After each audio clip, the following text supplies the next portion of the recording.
The moment someone makes you question your own reality, they've already won half the battle. Gaslighting isn't just manipulation, it's psychological warfare disguised as conversation. Today, we're breaking down every single tactic these people use, and by the end of this video, you'll spot them from a mile away. But first, let me tell you something that might sting a little.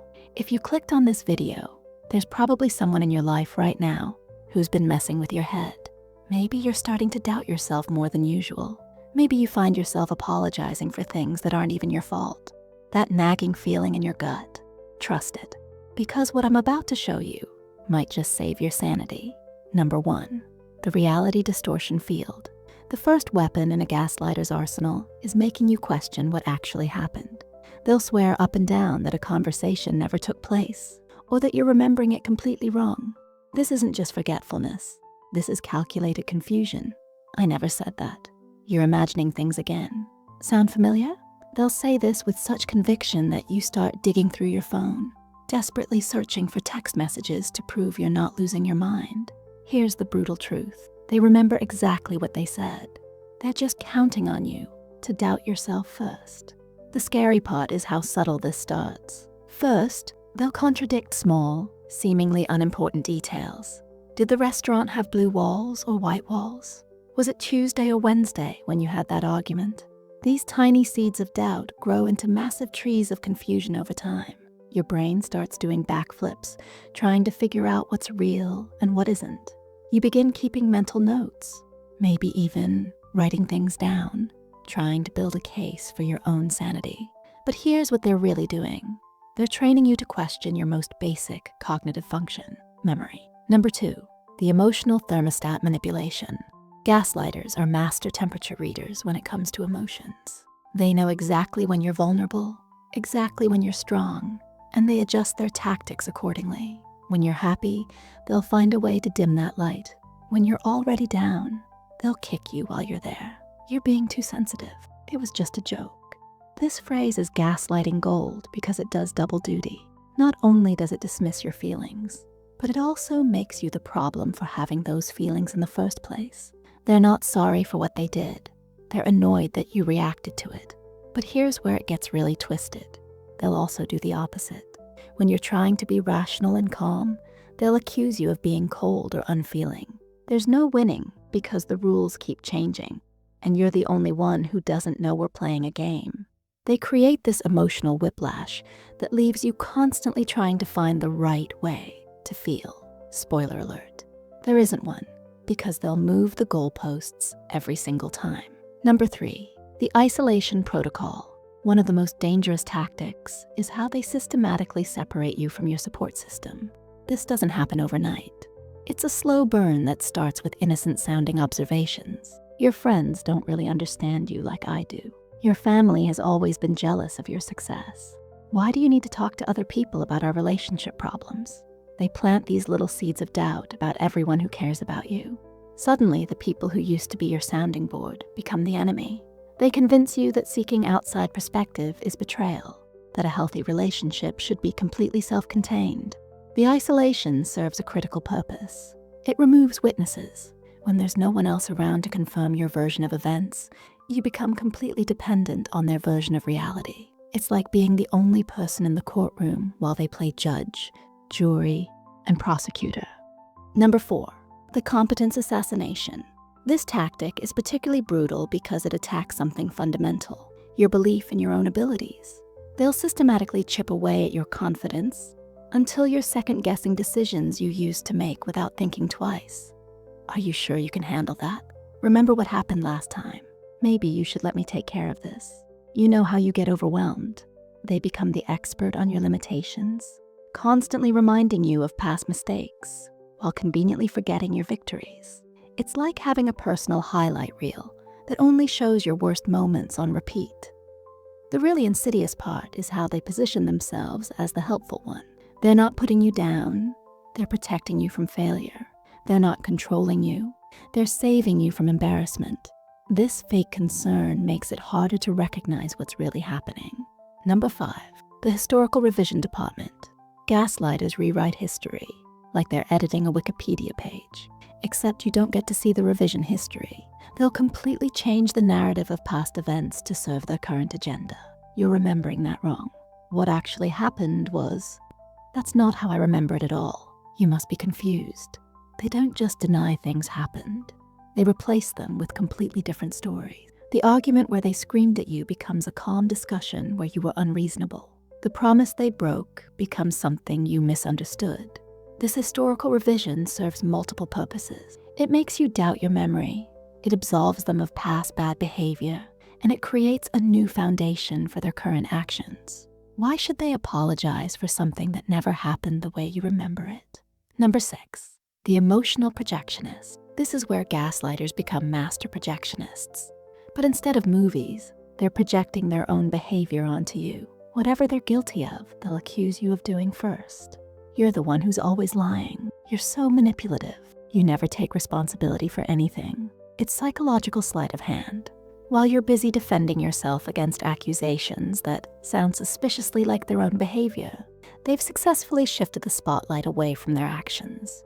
You end up in this bizarre situation where you're defending yourself against charges that describe them perfectly. The projection also serves another purpose. It normalizes their behavior. If everyone's doing it, then it's not really that bad, right? Wrong. This is just another way to blur the lines between normal relationship friction and psychological manipulation. Number 7, the apology impersonator. Real apologies acknowledge wrongdoing, express genuine remorse, and include a commitment to change. Gaslighter apologies do none of these things. Instead, they're masterclasses in non-accountability disguised as contrition. I'm sorry you feel that way. I'm sorry if I hurt your feelings. I'm sorry, but you have to understand. Notice how none of these actually admit fault? They're apologizing for your reaction to their behavior, not for the behavior itself. It's like saying, I'm sorry you got wet, instead of, I'm sorry I pushed you in the pool. These fake apologies serve multiple purposes. They make them look reasonable and willing to make amends. They put the focus back on your emotional response rather than their actions. And they often come with explanations that are actually justifications in disguise. Number 8, the Boundary Bulldozer. Healthy people respect boundaries. Gaslighters see boundaries as challenges to overcome.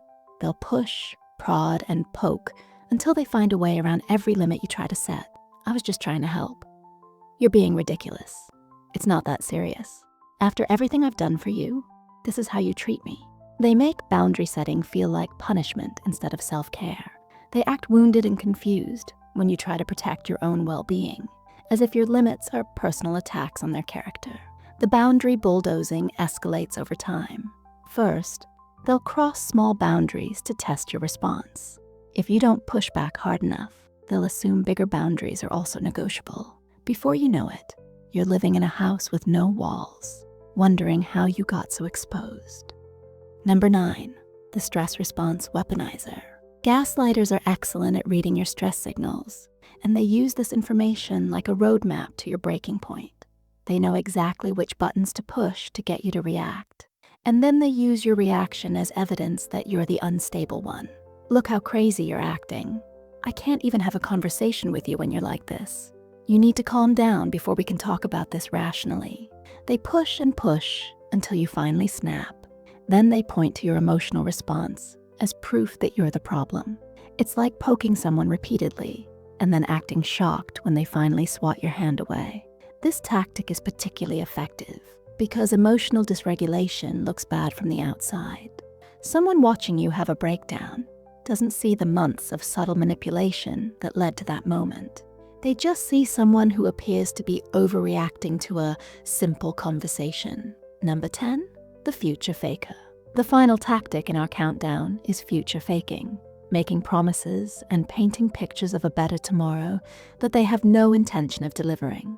This keeps you hooked on potential rather than dealing with reality. Things will be different once. I know I've said this before, but this time I really mean it. We just need to get through this rough patch. Then everything will be perfect. Future faking is hope weaponized against you.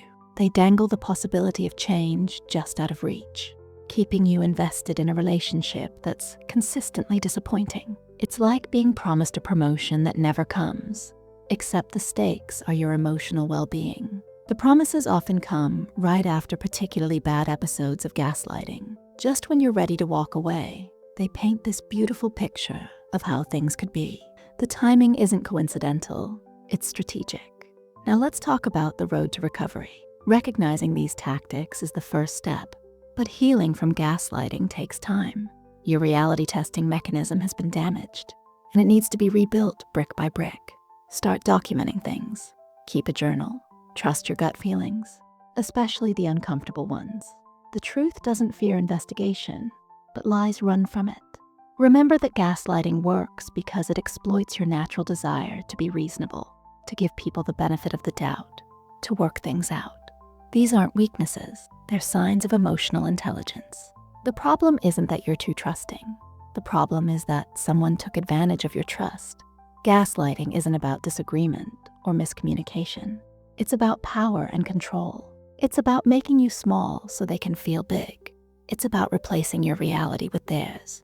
Not because theirs is better, but because it serves them better.